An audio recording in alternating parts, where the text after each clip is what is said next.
dan semua pendengar, senang sekali pada kesempatan kali ini kita berjumpa lagi di GoFit Podcast. Pada episode kali ini kita berjumpa dengan salah satu trail runners yang udah sering banget naik podium, yang bukan cuma naik turun gunung tapi juga dengan effort yang luar biasa dan jarak yang juga sangat amat jauh di luar nalar kita pada umumnya lah ya gitu. Kita akan berbincang hari ini bersama Kang Taufik Hidayat. Halo, salam kenal. Oke, Kang, apa kabar? Alhamdulillah baik. Gimana hari ini? Apakah dari rumahnya di Bandung ya? Bandung. Apakah dari Bandung ke sini lari-lari?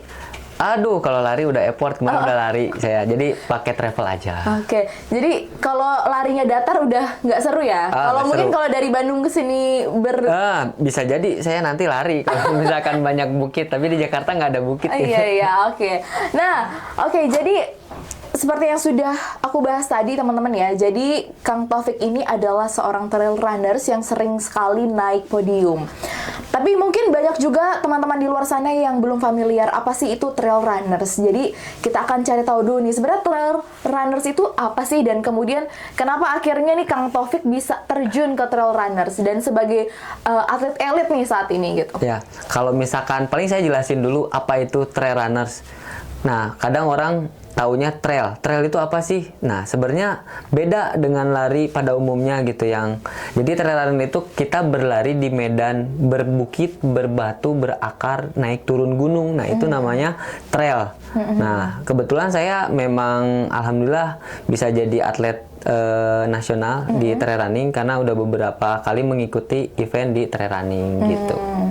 Nah, terus itu kan tadi disebutin nih bedanya apa sih dari lari biasa dan trail runner. Terus awal mulanya kenapa akhirnya bisa terjun langsung ke trail runner tuh gimana sih? Kalau awal mulanya sih sebenarnya saya nggak kepikiran bisa jadi atlet trail ya. Dulunya sebenarnya saya sering berkegiatan di outdoor, hiking, naik gunung gitu. Nah, dari situ tuh ketemu satu trip sama saya tuh orang udah tua gitu. Ternyata hobinya suka lari. Nah, dari situ nyoba-nyoba nih lari. Awalnya tak seneng lari di road, lari di trail gitu. Ternyata seru juga nih lari-lari. Karena apa? Tujuannya tuh sebenarnya buat ngelatih fisik biar nggak jompo banget naik gunung gitu. Biar happy juga gitu, nggak ngerepotin orang gitu. Nah, terus akhirnya mulailah nanya ke senior-senior ini gitu. Betul. Ya. Gimana sih, kenapa sih mau lari di usia yang segini terus kok masih kuat gitu? Iya, betul. Nah, akhirnya tuh saya awalnya tuh mencoba ikut race di komunitas dulu sebetulnya. Ada namanya komunitas Bandrek, Bandung Explorer. Bandung berarti nih ya? Di Bandung gitu. Coba tuh sering kalau tiap weekend kita long run kemana ke gunung-gunung, tapi nggak kepikiran bisa lari berjauh-jauh beratus-ratus kilo gitu. Memang nggak kepikiran ini orang kok kuat banget ya bisa lari 5 kilo gitu. Tapi ternyata ya bisa juga gitu karena dengan latihan juga gitu. Berarti awalnya dari coba-coba dulu terus betul. Akhirnya ternyata kayaknya seru nih gitu. Betul. Dan emang basic awalnya selain coba-coba mau supaya fisik tuh lebih sehat dan kuat gitu. Betul, ya. itu. Nah, tapi yang membedakan trail runner tadi kan mungkin kalau dari segi ini ya teman-teman ya, dari segi medannya udah jelas berbeda gitu. Tapi selain itu apa sih yang bedanya lagi sama lari-lari biasa gitu? Terus untuk trail runner ini kita butuh apa sih untuk bisa ikut trail runner gitu? Equipmentnya apa aja gitu? Betul. Bedanya tuh banyak, dari mulai gear juga perlengkapannya, terutama yang paling penting itu sepatu. Jadi kenapa sepatu tuh nggak bisa disamain kayak pakai sepatu road, nggak bisa, karena kan medannya juga berbeda gitu. Lebih taktikal karakteristiknya, makanya pilih sepatu yang ada grip outsole-nya. Jadi memang di bawahnya tuh kayak bergelombang gitu. Itu tujuannya apa? Supaya mencengkram di rute-rute taktikal kayak batu, akar gitu. Kalau pakai sepatu road kejamin licin, kepleset juga gitu, bahaya juga gitu, kurang safety gitu. Nah, aku juga baru sebenarnya tahu trail runner juga udah lama ya. Mungkin teman-teman yang nonton juga lama. Tapi kalau untuk segi ngobrol nih baru pertama kali banget. Jadi emang selain kita podcast, ini ada pertanyaan-pertanyaan kepo dari diri sendiri gitu. Terus pertama kali menyesuaikan tuh gimana? Tadi awalnya nyoba-nyoba. Terus akhirnya tahu kalau ternyata trail runner itu harus menggunakan sepatu yang berbeda, itu ngehnya pas kapan? Nah, pas ngehnya itu kan mulai coba dulu. Pertama coba-coba, terus habis itu mencoba daftar race gitu. Ternyata pas kita daftar race kan kita harus latihan gitu. Terus juga ternyata kalau race trail running itu ada beberapa namanya mandatory gear. Nah, itu kita lengkapi mandatory gear-nya. Dari situ kita mulai tahu apa aja yang harus dipersiapkan. Terus juga kalau di trail beda sama road running dari segi WS-nya dan cuaca di gunung itu bisa seketika berubah gitu. Jadi kita harus siap dengan itu. Oke. Berarti sekarang nih Kang Taufik ini pakai sepatu apa nih buat buat trail running. trail running. Kebetulan untuk 2 bulan ini saya sekarang itu menggunakan sepatu brand lokal nih, namanya dari Nenten. 910 ya. 910, jangan salah. Oke, nah itu khusus juga atau dia cuma sepatu ini aja atau ada spesifikasinya lagi Nah, sendiri? sebenarnya dia khusus juga. Kalau orang taunya 910 itu dia kan sepatu roadnya udah oke lah ya, dia sampai ke plate carbon dan banyak orang yang pakai juga semua Kalau kalangan. yang maraton atau Betul. 5K, 10K gitu biasa ya. Betul. Nah, kemarin itu saya pakai dari prototipenya dari 910 namanya Yuza Manglayang. The best banget itu sepatu. Oke, apakah sudah keluar sepatunya? Sabar, segera. Pokoknya saya juga bosan juga banyak yang nanya kapan launching, karena kebetulan sepatu itu udah dipakai di beberapa event dan alhamdulillah menjuarai di berbagai macam event, mengalahkan dari brand-brand internasional. Jadi kenapa nama sepatu tadi apa? Yuza Manglayang. Kenapa tuh? Nah, itu kebetulan Manglayang Academy itu adalah tempat saya untuk berlatih dan orang taunya itu adalah Pak dosen. Nah, Iya, itu. saya juga sering dengar nih teman-teman. Sebelum ketemu ini kan tadi udah sempet cari tahu juga. Iya. Kang Taufik ini siapa sih gitu. Terus ternyata banyak yang menyebut Kang Taufik ini sebagai seorang dosen. Pak dosen gitu. Boleh mungkin ceritain ke teman-teman semua kenapa akhirnya bisa jadi namanya Pak dosen gitu. Ya. Kebetulan saya tinggal di Bandung. Terus juga di bawah kaki Gunung Manglayang. Saat itu saya berlatih bersama dengan Pak Rektor namanya Arif Ismoyono gitu.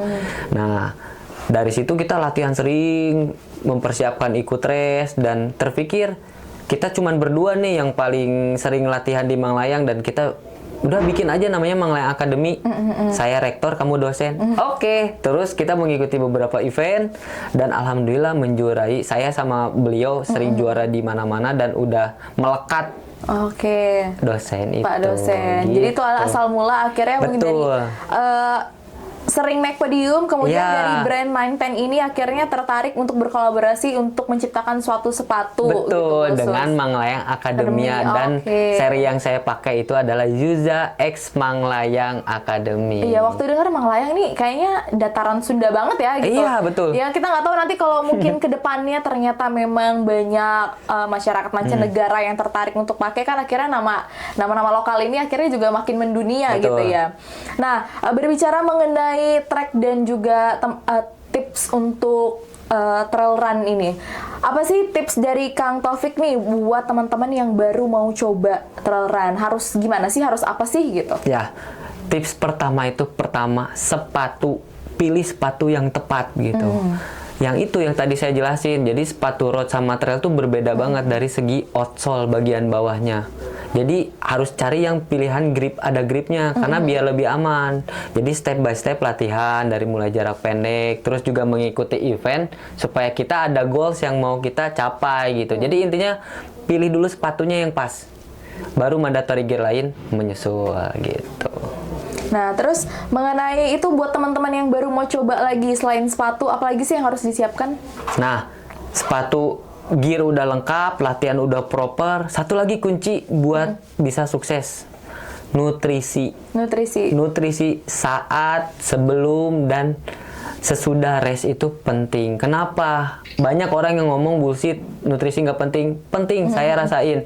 Pertama, menunjang saat race, mempercepat recovery, dan menghindari resiko cedera.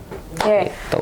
Dari proses latihannya yang nggak gampang, kemudian juga dari nutrisinya yang oke, dan akhirnya ini kalau teman-teman belum tahu, jadi baru kemarin banget ini Kang Taufik atau Pak dosen ini baru habis naik podium. Naik podium apa nih? Alhamdulillah saya bisa podium 1 di Dieng Trail Run di kategori 100 km. Kayak ini pengalaman pribadi ya. Kayak saya tuh paling jauh lari cuma belasan kilo dan itu cuma ya trek-trek biasa. Ini abis denger ternyata 100 kilo dan itu treknya naik turun gunung tuh kayak nggak kebayang sih seperti apa ya teman-teman gitu. Jadi selain Dieng trail run selama sejauh 100 km, pernah naik podium apa lagi nih? Nah, kalau untuk menggunakan sepatu dari Yuza Manglayang, seminggu sebelum saya di Dieng, saya juara 2 di Sentul. Oh, di Sentul. Ikut kategori 42 km. Dan juara kelima di Mantra Summit Challenge di kategori 68 km. Nggak ada yang belasan ya semuanya nih. Puluhan Nah, semua. sampai fotografernya juga videografer kita kayak 100 kilo, puluhan kilo gitu. Nah, dari beberapa, kalau kita compare aja nih misalnya dari yang trail terakhir nih, dari Dieng sama yang tadi di Sentul, kira-kira lebih berat mana? Tiga-tiganya berat sih. Mantra beratnya itu karena itu eventnya kan di Gunung Arjuna Ulirang. Itu sebetulnya lebih beratnya apa? Saingannya. Saingannya tuh yang juara 1 tuh elit dari Perancis gitu. Dan saya salip-salipan tuh sempat leading pertama dari ke puncak, rekor puncak Welirang sampai Arjuna tuh masih pertama. Karena mungkin ya namanya sepatunya gitu bukan baru gitu, tapi ternyata the best di 100 kilo saya bisa ke 1 gitu. Dan di Sentul walaupun 42 kilo panasnya ampun, Sentul panas banget. Nah, kalau di Dieng itu lengkap perpaduan antara Mantra dan Sentul. Start siang hari panas banget, sore dihantam badai, angin, hujan. Nah, kalau hujan tuh ya pakai jas hujan? Iya, ada mandatory gear, jas hujan gitu. Itu berarti udah disiapin di Udah disiapin. itu ya? Memang event kemarin Dieng tuh dia tahu resikonya berlari di Dieng karena cuacanya benar-benar seketika berubah sedemikian rupa. Tengah hari itu Dieng di bulan Agustus bisa baca review itu lagi dingin-dinginnya bisa sampai minus derajat. Saya lari tuh, bayangin. Dan itu pakai celana pendek ya? Celana pendek. Nekat ya? Nekat itu. aja karena biar lebih nyaman geraknya juga biar ya? nyaman geraknya karena saya moving terus lari jadi nggak kerasa dingin walaupun memang dingin banget gitu. Nah, tadi sempat mention kalau ternyata di salah satu tadi trailnya itu ada saingannya dari atlet Prancis gitu. Nah, katanya ini Pak dosen juga udah sempat tanding di Prancis nih ya. Boleh ceritain ke teman-teman gimana ceritanya waktu itu? Alhamdulillah teman-teman, saya bisa berkesempatan mengikuti event kelas dunia atau ibaratnya mah naik hajinya seluruh pelari seluruh dunia. Trail run yaitu namanya UTMB, Ultra Trail du Mont Blanc di 2024 dan alhamdulillah saya bisa menjadi finisher dengan catatan waktu 42 jam. Udah ultra tapi ini ya trail ya. Nggak kebayang sih sebenarnya gimana buat yang lari mungkin yang nggak biasa, yang biasa 5 kilo atau 10 kilo aja tuh rasanya udah capek. Ini lagi langsung 100 kilo ditambah dengan trek yang naik turun gunung. Betul, dan itu teh first time 100 mile saya itu langsung di UTMB itu berat. Itu pertama kali? Pertama kali 100 mile. Memang banyak banget sih yang bikin drop saya, tapi alhamdulillah saya bisa menyelesaikan. Karena itu tuh eventnya memang event terberat. Jadi dengan jarak 175 km, elevasi gain 10.000, itu tuh naik turun gunung, mengitari pegunungan Alpen, melewati 3 negara, bayangkan. Dari Prancis kita ke Swiss, Italia balik lagi ke Prancis. Keliling dunia ya sebenarnya. Keliling 3 negara itu pokoknya, tapi memang lari ya. Tapi lari. Gitu. Nah, ngomongin soal tadi lari yang bukan jarak yang main-main gitu, bukan belasan lagi tapi puluhan sampai ratusan kilometer. Itu juga adalah hasil dari proses latihan yang nggak gampang dan tahap yang bertahun-tahun gitu. Betul. Boleh bagikan ke teman-teman ceritanya gimana sih program latihan yang harus dijalani yang selama ini sudah dilatih sampai akhirnya mampu untuk lari sampai 100 km lebih? Ya, sebetulnya kan memang saya bukan pure atlet kayak sekarang. Kalau sekarang atlet fokus latihan. Dulu tuh saya masih pekerja atau karyawan di sebuah perusahaan. Jadi benar-benar latihannya itu dari seminggu itu dimaksimalin tetap latihan gitu. Ada long run-nya. Nah, itu yang saya pakai itu endurance training. Jadi memang latihan endurance. Sebelum saya berangkat kerja itu dari pagi durasi 2 jam tiap hari. Jadi melatih endurance karena memang untuk bisa menyelesaikan lari di atas puluhan sampai jarak ratusan kilometer itu dibutuhkan effort, tekad latihan ya. Jadi harus siap. Misalnya kalau teman-teman memang udah pengen siap jadi ultra runner, harus siap sering latihan ultra dengan durasi sekian jam gitu. Jadi selain latihan endurance, apa lagi nih program latihannya? Kalau itu kan waktu pas iya, awal-awal. pas Nah, awal-awal. kalau sekarang nih program latihannya apa yang Kalau dilakukan? sekarang programnya tuh diselingin ada speed juga, tapi memang harus maksimalin kalau misalkan fokus di trail running, harus latihan di trail. Karena harus latihan muscle memory, karena beda trail running itu dia ada namanya technical. Jadi nggak terlalu, jadi rutenya lebih bahaya, jadi harus dilatih saat nanjak, uphill sama downhill gitu. Jadi biar kayak muscle memory di bagian kakinya saat turun, karena lebih bahaya loh dibanding kita road running itu. Kalau trail running lebih bahaya, jadi memang harus dilatihnya di trail running gitu. Jadi harus menyesuaikan. Mungkin ada sesekali latihan yang memang bisa di track lurus. Betul. Mungkin buat ngelatih speednya di awal-awal Ya, gitu betul, ya. ya. Terus nanti buat penyesuaian tentu harus di tempat Di trail running di trail tempatnya running. gitu, betul. Nah itu biasa latihannya kalau di Indonesia ini di mana? Di Manglayang gitu Iya, kan? di Manglayang. Oke. Soalnya kan kebetulan saya di Manglayang Academy, dosennya, kampusnya di situ. Oke, jadi memang deket juga dari rumah ya. Betul. Gitu. Nah, ngomongin lagi soal latihan tadi kan, tentu itu latihan yang membuat akhirnya bisa naik podium Iya. gitu. Tapi ada nggak sih momen atau podium atau trail mana sih yang akhirnya buat pakai gila nih gue capek banget, atau mana sih yang paling berkesan dari semua trail yang pernah dilalui? Yang paling berkesan itu di UTMB, saya bersedih, sedih banget di situ karena udah momen saya ngalamin beberapa event tuh DNF. Jadi nggak semulus, mungkin kata orang mulus paha seseorang gitu. Enggak, jadi karir saya itu nggak semulus orang taunya podium. Saya pernah gagal DNF di event Trans Sumbawa 320 km. Terus Nah, ini dengernya aja udah pusing. Iya. 320 km. Terus event ITB Ultra dari Jakarta ke Bandung 200 km saya DNF juga. Oke. Terus tuh saya event di Siksorogo 120 kilo DNF. Jadi nah, karena dari hasil DNF itu saya bisa mengevaluasi dan saya tahu gitu. Ternyata ultra tuh apa aja yang harus dipersiapkan, dan setelah itu saya siap melakukan event ultra dan hasilnya sukses juga. Dulu ultra pertama di UTMB, yang keduanya di BTS Ultra, itu ultra juga, itu ultra kedua, dan saya bisa finish menyelesaikan dengan catatan waktu lebih baik 32 jam. Ya berarti mungkin kalau orang-orang taunya asik nih naik podium lagi. Iya. Asik nih sekarang udah featuring brand-brand banyak terkenal brand. gitu. Tapi ternyata DNF-nya juga banyak ya. Banyak. Gagal-gagalnya juga banyak. Ya, gitu, yang orang nggak tahu sebenarnya. Betul, tapi kuncinya satu, kalau di saat kita gagal, kita jatuh, kita harus bangkit lebih dari saat kita jatuh. Jadi itu biar jadi motivasi kita gitu. Jadi jangan menyerah lah, tetap harus bangkit gitu. Nah ini kan berkaitan juga dengan poin mental ya. Mental, betul. Bukan cuma fisik yang Betul. kuat, tapi kalau fisik kita udah oke tapi tidak disertai dengan mental juga nggak bisa gitu. Gimana sih akhirnya Kang Taufik nih mulai latihan, terus ketika tadi Iya. berapa kali gagal, Betul. selain memang ayo coba-coba lagi, apa sih yang akhirnya memotivasi Kang Taufik Iya. buat kayaknya gue harus coba lagi deh, gue nggak mau nih kayak gini-gini, nggak mau gagal DNF lagi Betul. nih. Apa sih motivasinya Kang Taufik supaya lanjut betul. lagi? Kalau motivasi saya ini sih, karena saya udah mau fokus jadi atlet trail gitu. Jadi pas saat saya gagal, apa sih yang kurang? Yaitu bener mental. Kalau saya latihan tuh biasa aja gitu. Anak-anak yang udah paham saya, dosen tuh, kenapa ya Pak dosen kalau latihan tuh kayak nggak serius gitu. Mungkin orang berdarah-darah di saat latihan. Tapi saya melatih mental saya, petarung saya itu saat lomba justru. Latihan nggak perlu serius banget, latihan nggak perlu effort banget.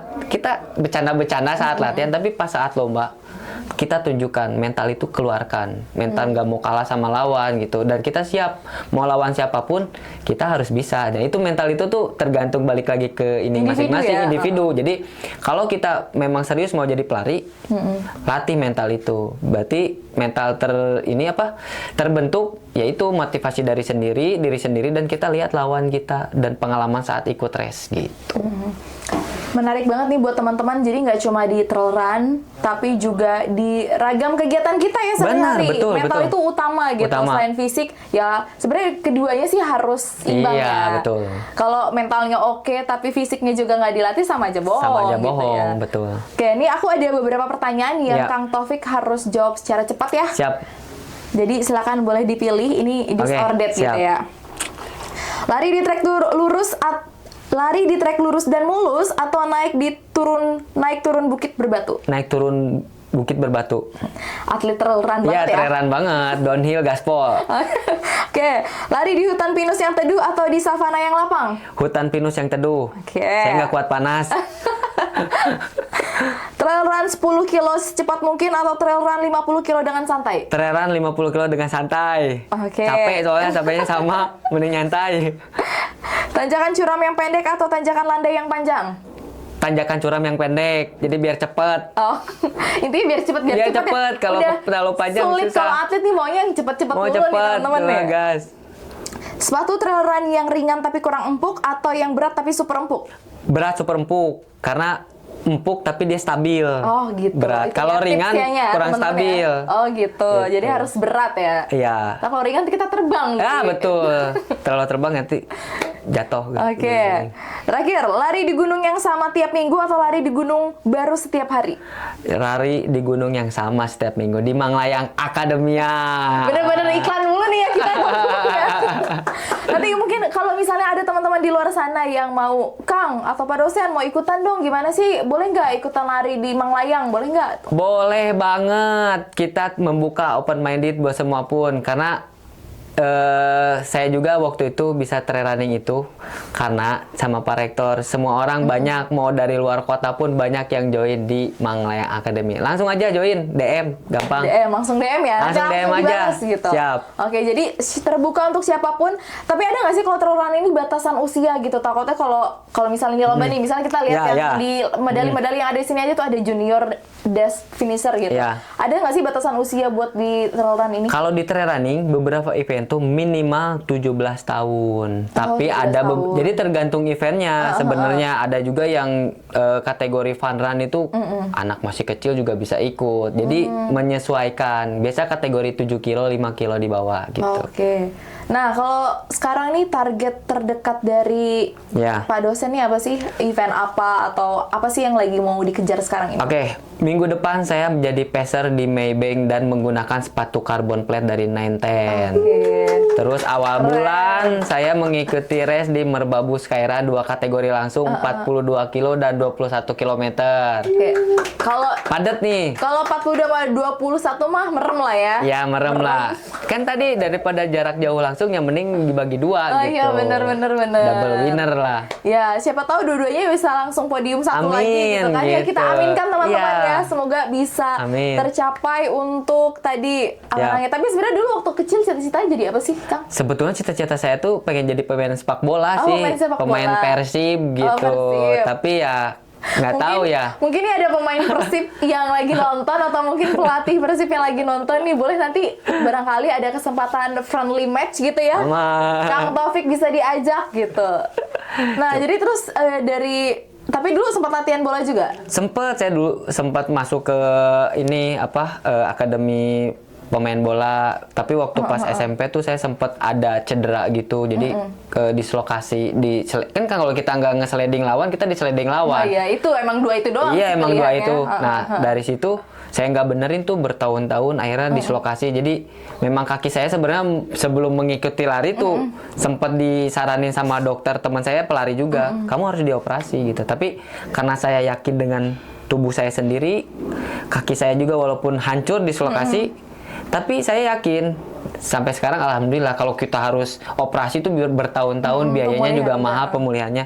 Tapi aman kok karena saya udah tahu kondisi kaki dan saya siap dan terbukti race aman.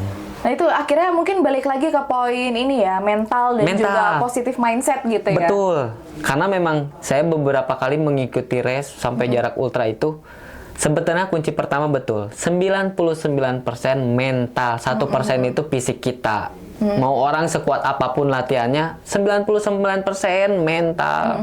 Itu yang saya rasakan waktu di Trans Sumbawa, di Bandung, Jakarta, di UTMB. Dan mental itu didukung bukan dari kita juga, bisa dari Allah, dari Tuhan, dari teman-teman yang udah doain kita. Itu yang saya rasain di UTMB, saya beberapa kali pengen DNF. Tapi tim support, orang yang itu, dengan kata-kata gini, ingat kamu gak mudah bisa berangkat ke sini. Ingat orang yang sudah support kamu, doain kamu, orang Indonesia atau semua orang yang sayang sama kamu. Itu otomatis saya langsung jadi kayak ada second win gitu. Jadi bisa menyelesaikan itu semua gitu. Nah, tadi kan sempat mention juga dukungan support dari beragam pihak. Betul. Waktu ikut trail run pertama kali, tanggapan keluarga atau orang terdekat gimana sih? Lu ngapain sih lari-lari gitu? Atau gimana? Nolak, udah kamu kerja aja, fokus kerja dapat duit. Tapi saya memecahkan stigma itu dan saya membuktikan kepada keluarga besar saya itu, saya bisa jadi atlet dan jadi menjadi penghasilan saya di situ, menghidupi keluarga saya. Ya alhamdulillah ya. Alhamdulillah. Tapi pernah nggak nekat bodo amat gue nggak dibolehin, gue berangkat, yang penting nanti mereka masalah minta maaf lebih gampang daripada izin. Pernah nggak kayak ikut lari dulu deh gue, nanti minta maaf atau Bukan izin? pernah. Emang iya. Oh sama gitu. Saya menikah aja, istri saya gini. Udah saya yakin dengan pilihan saya dan saya membuktikan sekarang alhamdulillah kan hobi yang jadi penghasilan. Okay. Saya nggak nyangka bisa lari. Jadi lu waktu itu tuh dari yang pekerja terus akhirnya resign gitu? Resign. Oh resign, nekat tuh? Nekat. Oh, nekat. Karena udah aja lah resign, capek juga mau fokus lari gitu. Padahal mas lebih capek lari ya? Iya, Kalau tapi rasionalnya orang kan itu lebih capek lari ya daripada kerja kantoran. iya, tapi seru lah. Jadi ada kebahagiaan tersendiri sih menurut saya pribadi. Karena itu dedikasi saya sih di dunia lari ya. Saya karena pengen fokus jadi atlet lari, ya udah harus bisa ini konsekuensi itu. Tapi ya seru lah. Selain di Manglayang, akankah membuka universitas lagi yang lain nih? Di mana ya? Di GBK People gitu. GBK People, Tapi bingung di GBK Ada, People. kita ada bukit-bukit nih. Bukit, susah juga di sini. Waduh, tapi memang banyak banget pelari trail running di daerah Jakarta. Tapi salut saya buat teman-teman Jakarta, Kalimantan yang susah buat latihan karena pekerjaan, tapi mereka bisa finish strong, ikut event trail di Gunung Jawa. Salut Bahkan ya mungkin banyak yang dari Jakarta ini larinya adalah ya kalau nanti nih mungkin Kang Taufik di sini sampai sore atau malam banyak banget memang warga-warga Jakarta ini yang pulang kerja kemudian titip motor atau mungkin naik kendaraan umum lalu nitip barangnya di loker-loker yang tersedia di GBK lalu lari muterin GBK atau mungkin di ring road atau bahkan di luarnya. Dan setelah itu akhirnya pakai lagi barang-barang tasnya pulang ke rumah kerja, besoknya pulang kerja langsung ke sini lagi. itu. Effortnya luar biasa. Betul, ya? makanya saya pernah kayaknya saya nggak cocok deh di GBK. Sering di sini tuh pertama dari mulai yaitu kesibukan gitu, tapi salutnya mereka tuh masih bisa apa ya meluangkan waktu. Kuncinya kita harus tetap konsisten dan bisa meluangkan waktu itu gitu. Banyak orang yang bilang saya nggak bisa latihan karena pekerjaan. Itu bukan alasan sebenarnya. Kalau kita konsisten ya itu kita harus benar-benar ada effort buat itu ya, kita harus tetap latihan lah gitu, benar-benar meluangkan waktu walaupun sibuk kerja gitu. Nah selain tadi event yang disampaikan oleh Pak dosen nih, ada event lain lagi nggak yang akan dijalankan di Indonesia? Banyak, pokoknya planning race saya itu dengan Nenten itu nanti di bulan September saya Merbabu Skyrun, lanjut Bandung Ultra, nanti Brother dan ikut Bayu TMB pertama di Indonesia di TOTK Trail of the King. Itu Bayu TMB pertama di Indonesia di Medan, di Toba, Gunung Toba. Iya. Ikutan kali kita ya? Ikut, gas. Enggak, tapi ikut nonton aja. Oh, ikut nonton. Ikut nonton. Itu pasti meriah karena belum sanggup nih kayak kalau harus lari 100 kilo apalagi di trail run yang memang berbukit-bukit. Iya. Nah, itu berarti di bulan Oktober. Bulan Oktober. Indonesia sebagai tuan rumahnya. Ya, jadi Indonesia mengadakan orang yang pengen ke UTMB harus mengikuti event Bayu TMB dan Indonesia ada Bayu TMB pertama di TEK. Oh, semoga itu nanti akhirnya memudahkan Pak dosen ya untuk nanti ikut event-event yang lain lagi. Amin. Nah, gitu. Berkaitan dengan itu kan tadi dibilang udah banyak nih event-event trail run yang ada di Indonesia. Kalau dari tanggapan Pak dosen sendiri, kira-kira gimana sih masa depan trail run di Indonesia ini? Kalau saya lihat ya, sekarang udah mulai lebih baik gitu. Lebih baik dari segi safety buat pelari. Dan sekarang itu pomo banget pelari. Kemarin nanti event baru dibuka itu di Siksorogo Ultra. 4.000 slot. Di kota mana tuh? Di Temanggu, ini di Tawangmangu. Oh, Tawangmangu. Iya. Itu habis, nggak dalam 1 hari udah habis. Jadi sakingnya excitednya orang pomo pada ikutan trail running tuh slot 4.000 tuh sama kayak di road running gitu. Oke. Itu tuh kan jarang gitu sehari itu. Ya itu makanya jadi sekarang tuh emang lagi banyak orang yang pengen ikutan trail running gitu. Kayak mungkin karena orang udah merasa kayak untuk di level 10 kilo, 21 kilo, gue di yang biasa, udah biasa nih maraton, Iya. gitu. Half maraton juga udah oke nih. Mau coba yang lebih nih gitu ya. Betul. Jadi akhirnya tuh memang banyak teman-teman saya yang road running itu katanya bosen juga, sering di road, nyoba trail running ini lebih asik karena kan pemandangannya dari kita naik ke puncak dapat view sunrise, sunset gitu kan lebih bagus gitu. Ya mungkin bagi yang belum pernah kayak asik matamu gitu ya kan, nggak tahu aja ternyata latihan fisiknya harus lebih ekstra. Iya, betul. Penyesuaian tadi kan terkait penyesuaian tubuhnya. Kalau bener. kita biasa di Jakarta kan lingkungannya yang ya dengan suhu yang seperti tadi sudah dirasakan Iya. di luar ya, tapi kan kalau trail run kan pasti dengan cuaca dengan suhu yang lebih dingin, Ekstrim juga. lebih ekstrim gitu, dan belum nanti kalau hujan terus Iya. nanti ini kalau yang sebenarnya nih mau tahu juga nih Iya. kan kalau trail run itu jaraknya jauh banget, terus pasti bawa tas kecil ya. Iya. Nah, apa sih biasanya yang ada di dalam tas itu? Nah, di dalam tas itu adalah namanya vest. Vest itu hydration vest. Biasanya pertama itu di bagian comfortable-nya tuh ada softlash botol minum. Oke. Itu biasa 1 liter dan satu lagi apa? P3K. P3K. Itu Biasanya penting. P3K-nya apa aja tuh? P3K ada emergency blanket, obat-obatan pribadi sama nutrition kan. Terus juga kayak buat ngebalut luka, Hansaplast, yang kayak gitulah P3K. Terus habis itu ini jas hujan. Kemarin saya diwajibkan mandatory gear tuh jas hujan, celana sama atas karena Dan akhirnya kepake? nggak kepake. Saya cuman atasnya aja pakai windbreaker, jadi hujan-hujanan aja lah. Tapi kan karena kita bergerak itu aman. Terus abis itu tuh biasanya tadi kan makanan, P3K, jas hujan. Itu aja sih paling penting sama tas gitu. Baju ganti dan kaos kaki ganti. Oke. Karena banyak kejadian kena hujan apa tuh kaos kakinya blister nggak ganti kaos kaki. Jadi kita harus sakit lah mungkin. iya, kalau udah sekalinya blister itu sakit gitu. Nggak akan bisa enak lari gitu. Tapi biasa kalau di trail run itu emang ada pos-posnya juga tetap ya? Ada water station. Nah, cuman mungkin Nggak berbeda. kebayang sih sebenarnya water station Iya. di Kalau di gunung tuh gimana? Justru kalau di gunung lebih melimpah dibanding road running. Cuman bedanya itu dia mungkin jaraknya kita harus naik turun gunung dulu, baru sekitar 10 km baru dapat water station. Sedangkan kalau road running kan per 2,5 kilo udah ada WS. Iya. Tapi WS-nya kan itu aja isotonik, buah. Kalau di trail itu kadang ada makanan real food kayak sop, soto kayak gitu. Itu penting. Seru banget. Seru. Kemarin juga waktu pas di Dieng juga saya tuh bisa makan itu di kilometer 30-an itu di Sigandul. Itu habis turun Ciketerep. Itu turun bukit itu udah hujan-hujanan.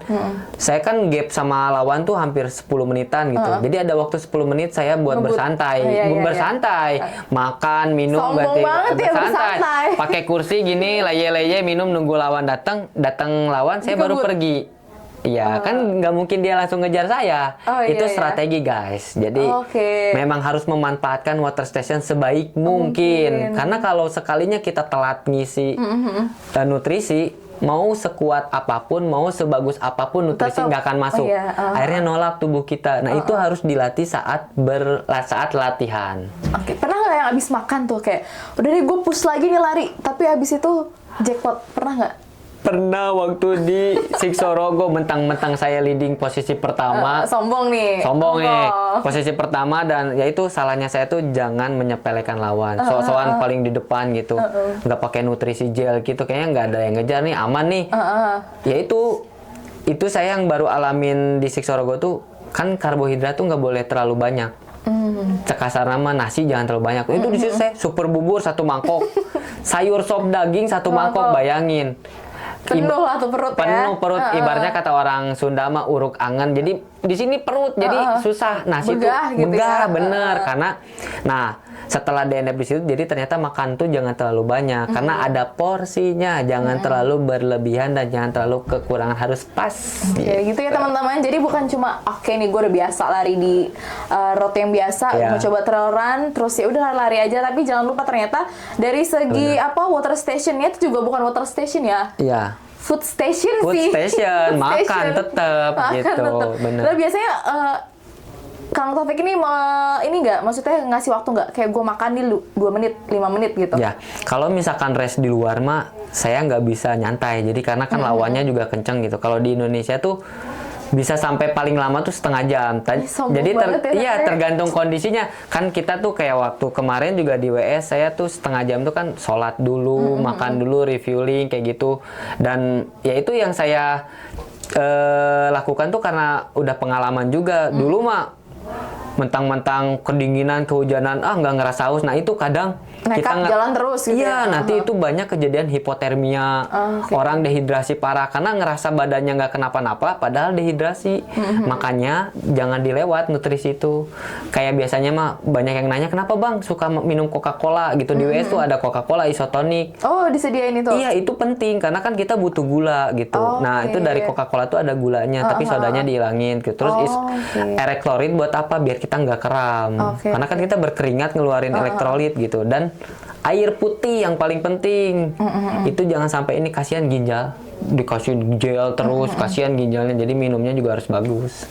Kalau dari Kang Taufik sendiri nih untuk di Indonesia, saingan terberat podium. Saingan terberat adalah diri saya sendiri gitu. Mantap. Pokoknya diri saya sendiri Diri lah. sendiri. Iya. Kita nggak usah compare sama orang lain ya. Iya. Sebenarnya kalau sebelumnya udah bisa podium 1, di berikutnya Belum sama tentu. belum tentu Iya. harus mempertahankan. Belum, Kalaupun betul. mempertahankan, apakah durasi waktunya sama atau enggak gitu. Iya, betul banget. Nah, kalau trail run itu gimana sih cara ngatur pola tidurnya? Nah. Atau mungkin itu kan jaraknya bisa lama atau mungkin bisa Benar. malam pagi lagi tidurnya Betul. gimana sih? Nah, tergantung race-nya. Kadang ada race startnya itu malam. Nah, kita harus biasakan berlari di malam hari. Biasanya Berarti latihannya malam-malam juga? betul. Dan biasanya tuh untuk orang awam ya, itu tuh biasanya setelah 12 jam. Itu pasti kita ngantuk. Misalnya kita start pagi hari menjelang malam pertama, itu udah mulai ngantuk biasanya. Oke. Apalagi kalau kita start malam hari ketemu malam itu pasti ngantuk. Nah, cara apa tadi ngatur pola tidurnya itu yaitu kita tetap bergerak, moving time ibaratnya. Terus juga jangan kekurangan dan jangan terlalu berlebihan. Biasanya ngantuk kalau makan karbohidrat, nasi terlalu Iya, banyak banyak ngantuk. Jadi harus pas gitu. Nah, itu saya manajemen itu waktu ikut race di Chiang Mai 100 mile itu full saya happy, bawa enjoy lah ibaratnya kita ngonten sama lawan gitu. Jadi nggak kerasa ini. Kalau tidurnya jangan terlalu lama. Kalau kelamaan tidur juga otomatis kita juga jadi malas untuk melanjutkan. Jadi lebih baik kita jalan terus aja moving time. Jadi biar nggak ngantuk. Kalau udah ngantuk pasti ada namanya tuh kita untuk memutuskan DNF. Oh, kalau misalnya tidur itu biasanya berapa lama? Paling lama deh, paling lama. Paling lama race di UTMB saya tidur hampir 9 jam. Tidur di gunung temen saya udah sampai Courmayeur Itali. Saya masih di 2 WS sebelumnya. Udah beda negara ya? Iya, itu saya tuh salip-salipan sama kontingen Indonesia, jangan ngomongin kontingen lain. Iya. Itu sampai San Gervais Itali itu saya masih di 300. Itu menjelang malam hari, itu saya ngantuk sangat, tidur di jalur. Kontingen Indonesia pun perempuan tuh belum pernah ada di depan saya. Di sana Doknia di depan saya, Cime depan saya. Tidur hampir, jangankan tidur berjam-jam, tidur sekian jam kita udah jadi posisi ke-1000. Jadi itu tidur paling lama. Saya sempat kedinginan, tidur di puncak gunung namanya La Combal. Itu sampai di negara mana? Di negara ini perbatasan antara Itali sama Swiss. Oh, oke. Di situ saya kedinginan nunggu sunrise datang sekalian sholat subuh.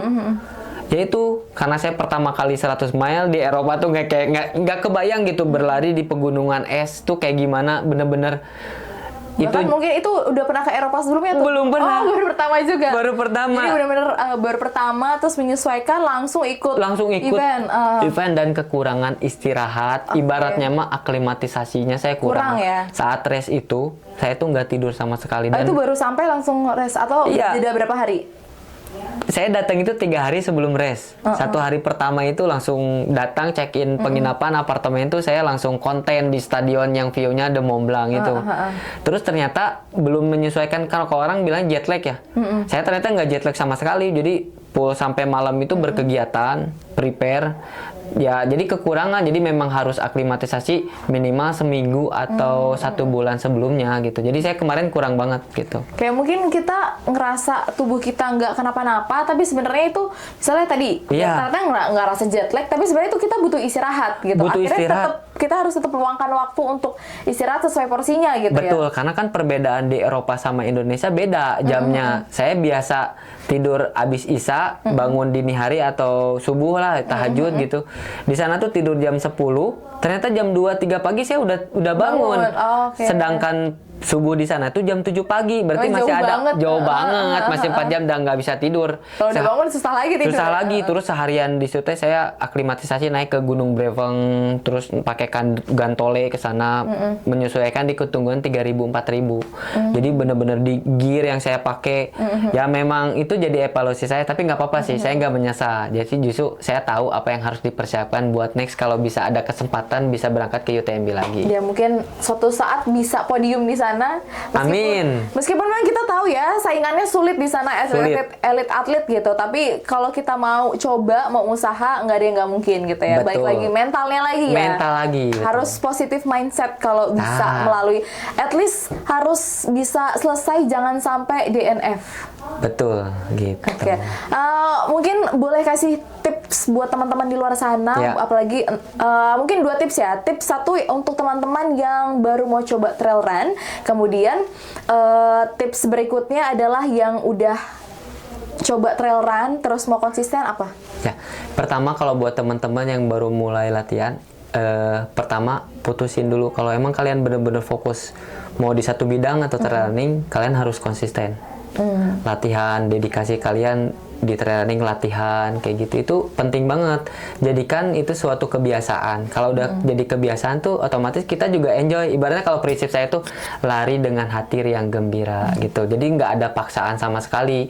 Justru itu yang bisa menjadikan kita tuh benar-benar menikmati gitu setiap step by stepnya, dan bisa jadi apa ya, pas saat kita ada kepuasan mencetak goals gitu, kita bisa ikut event. Nah kalau buat teman-teman, ya intinya itu persiapkan dulu mindsetnya dulu, terus bangun kebiasaan dulu, konsisten, determinasinya harus kalian lakuin, terus persiapkan gearnya juga, itu penting. Nah kalau buat teman-teman yang udah sering ikut race kayak gitu, ya tingkatkan. Kalau kalian pengen, tergantung kalian goalsnya apa dulu gitu. Kalau saya kan atlet, mata pencarian ya goalsnya nanti kan. Kalau kita nggak latihan, di saat kita race atau nggak latihan sama sekali, di luar sana tuh banyak orang yang latihannya lebih keras dibanding kita. Jadi tetap yang paling susah di atas langit masih ada langit. Betul gitu. Kayak itu jadi tips buat teman-teman yang baru mau coba trail run ataupun yang sudah pernah trail run, dan gimana sih caranya supaya bisa at least gue nggak DNF deh gitu. Ya. Ini tips langsung dari atlet spesial kita di kesempatan kali ini, atlet nasional trail run kita. Nah untuk tadi event-event lainnya atau mungkin nanti ada pertanyaan-pertanyaan berikutnya bisa ya nanti ikuti Instagramnya Kang Taufik di apa? Ya, di Taufik Hidayat 8. Taufik Hidayat 8. Jadi nanti teman-teman bisa ikuti. Siap. Untuk obrolan kita pada kesempatan kali ini sampai situ dulu. Nanti kita akan lanjutkan lagi di lain kesempatan. Sekali lagi terima kasih banyak untuk teman-teman yang sudah mendengarkan, entah teman-teman berada di Indonesia ataupun di luar negeri. Semoga bisa terinspirasi dari kisahnya Kang Taufik atau Pak dosen pada kesempatan kali ini. Dari yang coba-coba aja, kemudian kayaknya bisa gitu. Kayaknya aku bisa gitu untuk coba gitu. Terus akhirnya ternyata malah jadi atlet elit. Semoga apa yang disampaikan pada kesempatan kali ini bisa menginspirasi teman-teman di luar sana, dan juga bisa menjadi gambaran teman-teman apa itu trail run, dan juga bagaimana untuk bisa lebih mengembangkan diri di event trail run ini. Sekali lagi terima kasih banyak Kang Pak dosen. Semoga nanti kita bisa berjumpa lagi di lain kesempatan. Nanti kalau ada event trail run, nanti teman-teman GoFit juga kita mau ikutan. Nanti kita ikut konten sih sebenarnya. Konten, kirain mau ikut lari. Belum sanggup ya teman-teman ya. Ditunggu buat teman-teman GoFit di Manglayang Academy. Oke, siap. Terima kasih banyak Kang. Jangan lupa nanti ikuti terus Kang Taufik di @taufikhidayat8 dan juga @gofit.id. Sampai jumpa di episode berikutnya. Dadah, bye-bye.